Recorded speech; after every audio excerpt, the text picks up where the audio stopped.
Hey guys, this is Matt Tardif, animator for Fireborn, puppeteer for this little guy here.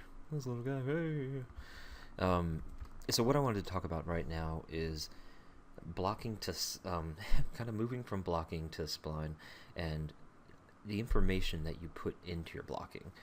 And it's a crucial process. I mean, it's what you put into your blocking will help you out in moving on to your polish, and plus you you can illustrate the idea for your lead director or whoever you are showing this to.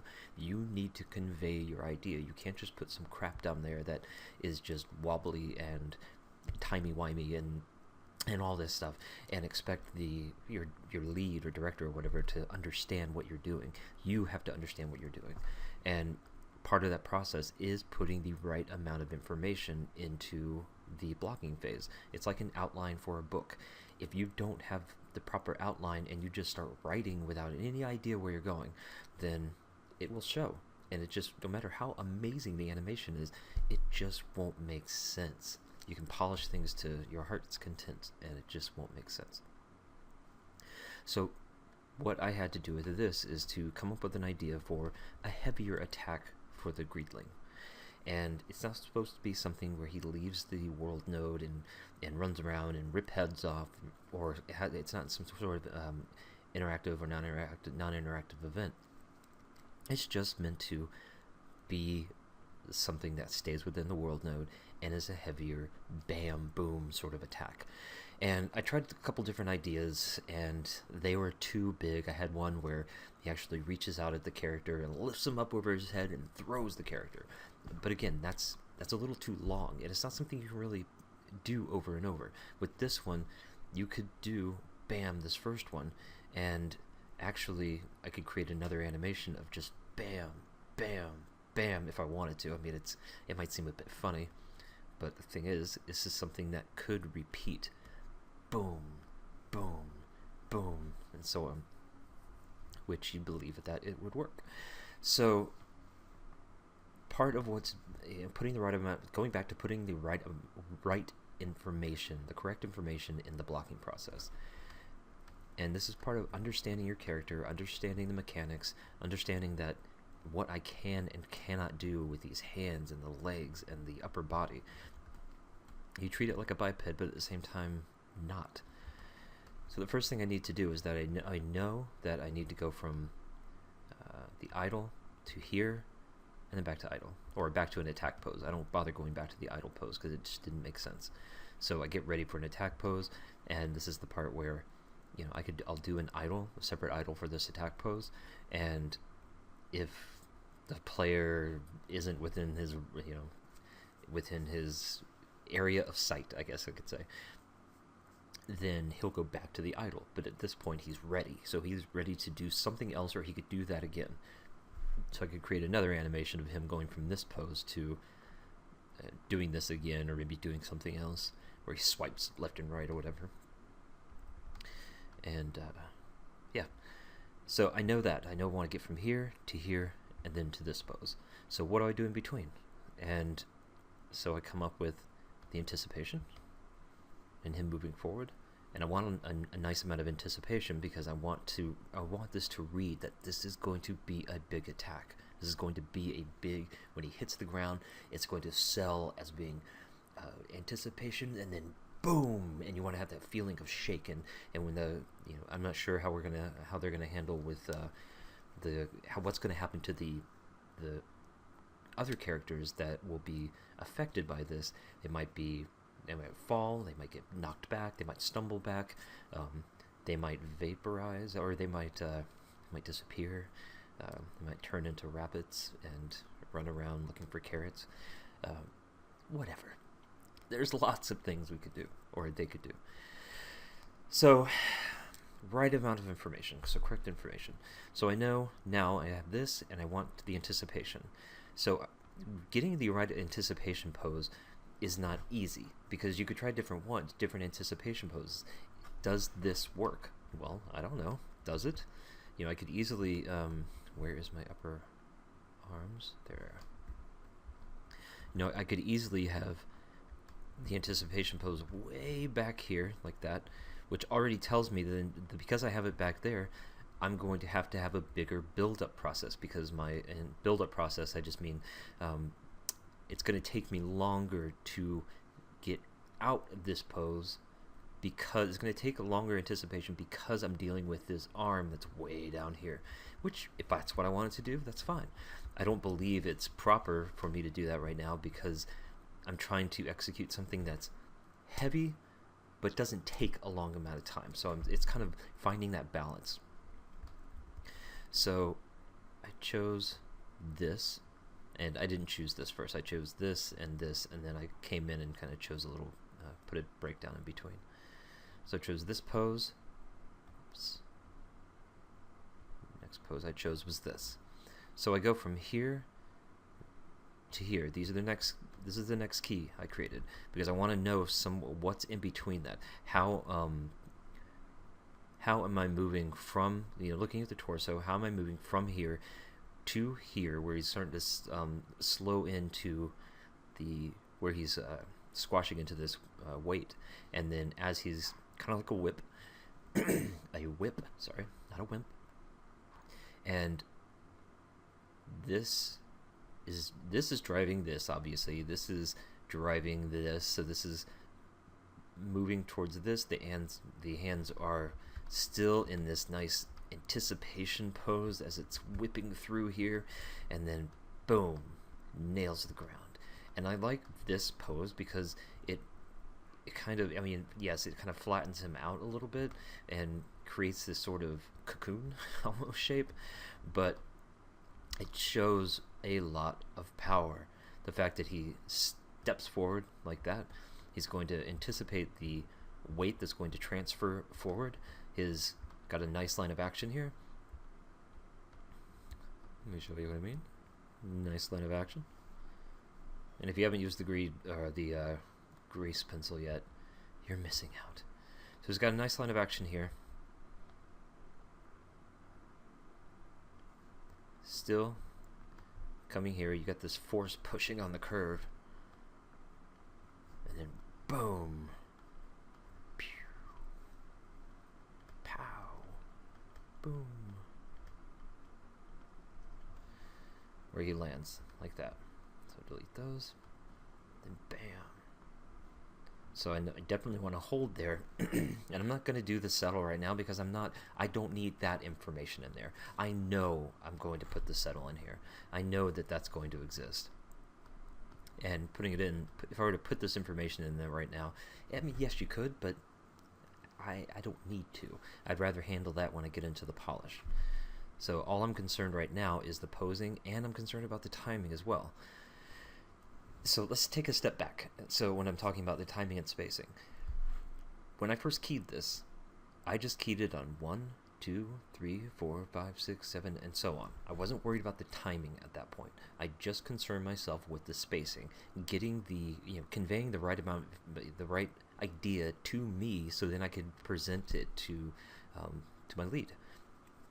So then, before I even present it to him, then once I had all the poses set up, then I start spacing out and I start creating the timing for it and seeing how everything works. Do I need to change this and this? Does it work? Can I, obviously when I was creating that, I just did this pose, and this pose, and this pose. And I think I might have done that pose. So that's how I work as far as keying things. I learned that from a mentor that I had a while back, that he would key every single pose because he's not worried about the timing, he's just worried about spacing. And it made a lot of sense. I'm like, of course, because you can get too bogged down in timing as you're worrying about the spacing and get a little lost. Well, I can anyway. So yes, so then I had to time it out and send it off and see how it worked. So going back to this, so I have the character land here, this is the boom, boom, kapow, Batman sort of old 1960s Batman, Adam West, kapow, kaboom. And when I was timing this out, I'm searching for how long should he be there, you don't just want it to immediately go from this and then this. Well, let me go ahead and select everything. Goodbye. You don't want it to go...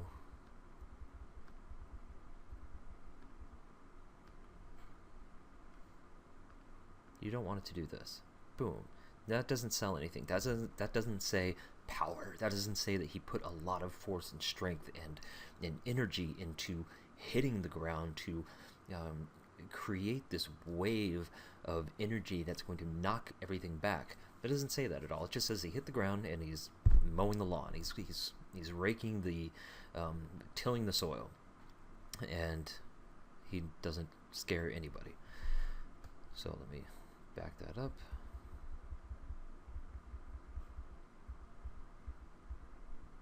All right. Boom. Boom. Boom. Boom. Boom. Boom. So yes, I could probably make that a bit more powerful, and we'll see. Right now, that's the timing I have on stepped. So once I cross that scary bridge of hitting linear or auto, whatever I want to do, then we'll see how long it takes. Does this work? But that's why I'm holding him this entire time and then moving into this pose and this pose and this pose and getting the sense of drag. And another way I'm doing that is by stretching the arms. I have stretch turned on, and I can start to move the body back and keep the hands there, and then as I move the body back further, I stretch it to a point where it seems feasible. And this may be too much, but for me, I like it, and that's all that matters. So come back, scratch, and pull up, and then come up and settle in the action pose. So going back to the correct information. So this was my next pose. Let's see, dun. Okay, so I went from 36 to 60. Whoops, 36 to, yeah, actually I think I did 36 to 54, because that gave me a sense of spacing and timing to how long I wanted that drag to be. And then coming out of that, this was the next keyframe I created because I wanted to know what the pose was coming out of that. How was I going to create it? Was it going to still be down here? Because it's information that I need to know, because it's going to affect what my breakdowns are and my in-betweens.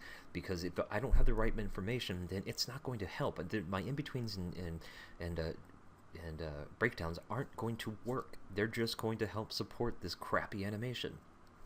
And learning what to, the right information to put into this, it just comes with time. Sometimes you'll nail it, sometimes it will just take days, sometimes it'll take 5 minutes. You learn to know what to look for, and that comes from studying reference and just animating all the time. If you're first starting out, just animate all the time. Don't go for acting scenes. Go for the mechanics. Learn and understand how to make a character move. If you start off with just acting scenes, that doesn't work. You don't learn anything from that except how to incorrectly move the body and mouth and end up with what you think is good animation, and it's not really at all. So learn about how to create the correct breakdowns and go from there, and know that it's not always going to be easy by any means. So that's the next pose I chose, and then that's the last pose. And then all this stuff in between, this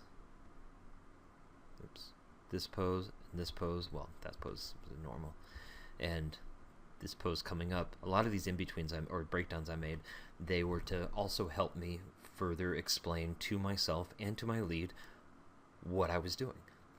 And another reason why you have the correct breakdown, why you choose the correct poses as much as possible, is when you go to spline, you want to make sure that you are giving the spline or giving the linear or auto the right amount of information, so when it returns with "here you go," it's not returning with a half-cooked hamburger, I guess, or like a totally red meat hamburger and wet cold fries, and saying, "Here you go, and thank you for giving me the right amount of information to execute what you want." And maybe that doesn't make any sense, but if it does, then yay, you learned to speak my language. Okay, so let's go ahead and do the scary part of hitting spline.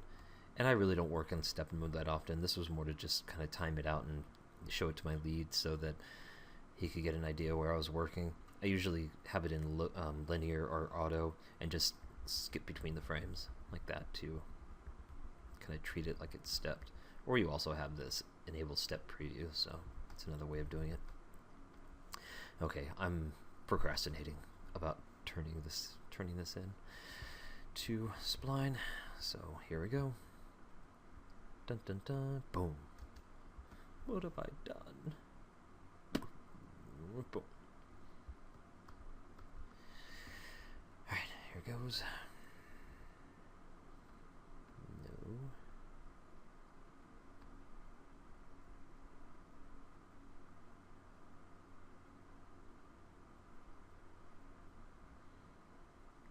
Dun, dun, dun, dun, dun.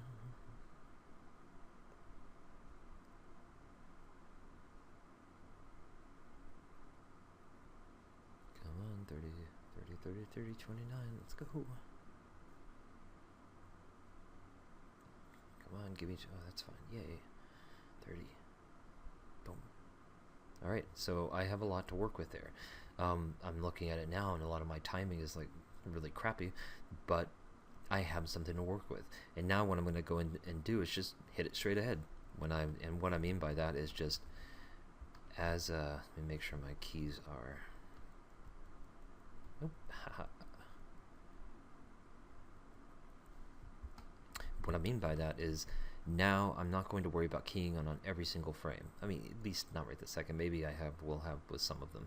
I might actually take a step back and say, alright, let's go ahead and adjust some of the timing with this one, blah blah blah, and see how things work. You know, see how I like it. But when I hit it straight ahead, then like with this right here, I'm going to maybe do this, do this. This is not really what I'm going to do, but I'm just kind of showing you a way of what I mean by just hitting it straight ahead.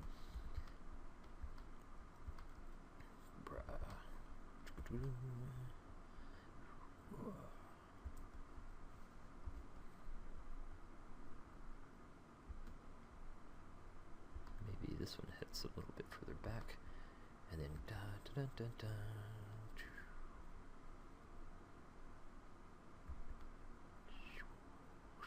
You know, try little things out like that. I don't need to worry about everything hitting at the same time now. All I'm concerned with doing is making cool animation and making this work and making it something so when you're playing it and this guy hits you, you're like, no, I've just done something really stupid. And I remember watching that video how he was being created, and now I just feel dumb. Now I'm gonna be sad. Woe is me. Oh, and my arms are tied to the world, and what am I gonna do? Yeah. And this too, sometimes I like to grab the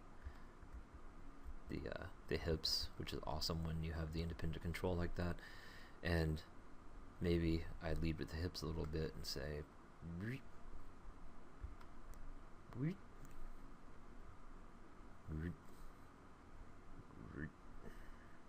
and it comes down, you know.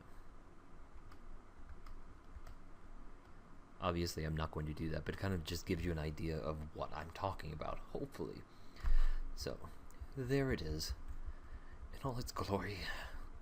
You have seen the breakdown of an attack for the Greedling, and he appreciates your attention, and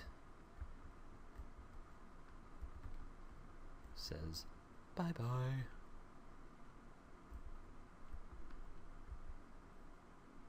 Peekaboo. Okay, well, I'll see you next video.